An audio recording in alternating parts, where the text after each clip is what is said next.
पूरा हिंदुस्तान को दिखा दिया कि आज अपने मुल्क में क्या हो रहा है।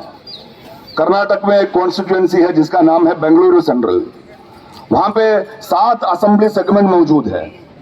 6 जगहों में जब वोट का गिनती हुआ तो कांग्रेस का कैंडिडेट लगभग 80,000 वोटों से आगे थे, और जब महादेवपुरा कॉन्स्टिट्यूएंट का वोट गिनकर रिजल्ट बाहर आया तो वहां पे बीजेपी का कैंडिडेट का लगभग 1,10,000 वोट का लीड हुए और वो कॉन्स्टिट्यूएंसी बीजेपी 30,000 वोटों से जीत गए। उसका वोटर्स लिस्ट मांगा हिंदुस्तान की, जिसे हम डेमोक्रेसी की मां कहते हैं, दुनिया की सबसे बड़ा डेमोक्रेटिक कंट्री का इलेक्शन कमीशन से इस मुल्क का ऑपोजिशन लीडर ने वोटर्स लिस्ट मांगा। तो वो क्या कर दिया, वो लोग पहले देने के लिए मना कर दिया, फिर जब दे दिया तो 7 फुट ऊंचाई में लगभग 300 किलोमीटर वजन वाला कागज दे दिया, जो कागज मशीन रीडेबल नहीं है। 6-7 लोगों को बिठा के पूरा 1 महीना जब वो वोटर्स लिस्ट का हिसाब किताब कर लिया, तो बेंगलुरु में एक ऐसा कमरा होता है जिसमें 2 आदमी नहीं रह सकते, उसमें 80 वोट जोड़ कर दिया हूं। एक ही घर बेंगलुरु में है जिसमें 900 लोग रह सकता हूं। तो एक बात हमें मालूम पड़ गया कि देश की दुनिया की सबसे बड़ा डेमोक्रेटिक प्रोसेस जिसको देखभाल करने का हमने जिम्मेदारी दिया है हिंदुस्तान का इलेक्शन कमीशन, आजकल वोट चोरी कर रहा है। ये साफ सबूत के साथ अपने साथ सामने हम अभी देख रहा है। जब सवाल पूछ रहा है तो इलेक्शन कमीशन दौड़ रहा है सवालों से, वोटर्स लिस्ट देने के लिए मना कर रहा है। और बिहार में इन्होंने एसआईआर कर दिया था। कल इलेक्शन कमीशन ने फैसला लिया कि पूरा हिंदुस्तान में वो लोग एसआईआर करने जा रहा हूं। ये लोग चुनाव जीताने के लिए कुछ लोगों का वोट काटने जा रहा हूं और अपनी मर्जी का लोगों का वोट जोड़ने जा रहा हूं। इसके खिलाफ मुस्लिम यूथ लीग का यह मुखालफत है, यह लोकतंत्र संरक्षण मार्च है। दूसरा अपना मुद्दा है आसाम। आप देखा होगा आज से 2 हफ्ते पहले आसाम की हाईकोर्ट के सामने एक केस की आर्ग्यूमेंट हो रहा था, तो कोई वकील खड़े हैं शहर में, आसाम हाईकोर्ट की एक जज जिसका नाम है सुनील कुमार द्विवेदी, वो भी बैठे हैं और आसाम गवर्नमेंट का ये एडवोकेट आकर के बोल रहा है कि हम 3,000 बीघा लैंड एक सीमेंट फैक्ट्री को देने जा रहा हूं। तो जज आश्चर्य हो रहा है, घबरा के पूछ रहा है, अरे भाई आप 3,000 बीघा लैंड देने जा रहे हो, जिसका मतलब है आसाम का एक डिस्ट्रिक्ट वैसे ही आप किसी फैक्ट्री बनाने देने जा रहा हूं। किसका वकील खड़े थे, वो महाबल सीमेंट फैक्ट्री का वकील खड़े थे। महाबल सीमेंट फैक्ट्री का मालिक का नाम होता है अदानी। यह मतलब है अपने देश में अभी उनको 3,000 बीघा लैंड है जो मुफ्त में अदानी को दे सकता हूं।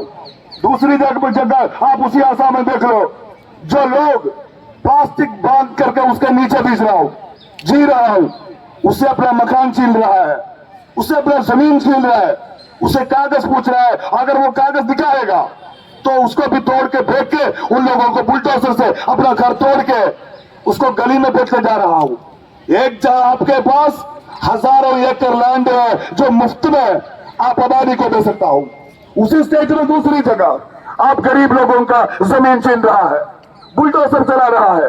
ये खाली आसाम में नहीं, जहां जहां बीजेपी का गवर्नमेंट है वहां माइनॉरिटी के खिलाफ, वहां मुसलमानों के खिलाफ, दलितों के खिलाफ, पिछड़ों के खिलाफ, यहाँ के बहुजन लोगों के खिलाफ इनका जो हरकतें चल रहे हैं, ये जो बुलडोजर राज का राजबाजी लोग कर रहे हैं, उसके खिलाफ मुस्लिम यूथ लीग का लोकतंत्र राज है।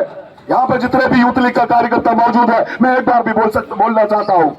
कुछ लोग बोलेंगे केरला तमिलनाडु का पार्टी है, मैं आज यहाँ पे गर्व से बोल सकता हूँ कि जितने भी लोग यहाँ पे मौजूद है, लीडर्स के अलावा यहाँ कोई भी यूथ लीग का कैडर केरल और तमिलनाडु से नहीं है। जितने भी मौजूद है वो पंजाब, हरियाणा, दिल्ली, उत्तर प्रदेश है। अभी कोई नहीं बोल सकता कि यूथ लीग और मुस्लिम लीग दक्षिण का पार्टी है। हम अपने संगठन को यहाँ भी मजबूत करेंगे। इसी के साथ साथ मैं अपने चंद बातों को खत्म कर लेता हूँ।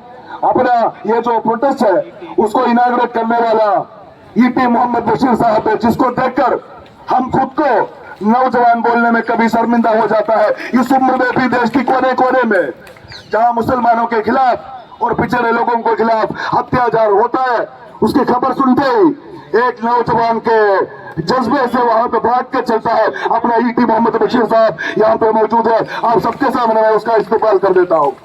और एक और शख्सियत मौजूद है यहाँ पे, एडवोकेट हारिस बीरान साहब, जो राज्यसभा के अंदर इस देश की कॉन्स्टिट्यूशन को बचाने का, देश के संविधान को बचाने का देश की पिछड़ों का बचाने का आवाज बुलंद करता है। एडवोकेट हारिस बियान साहब को भी मैं इस्तीकबाल दे रहा हूं।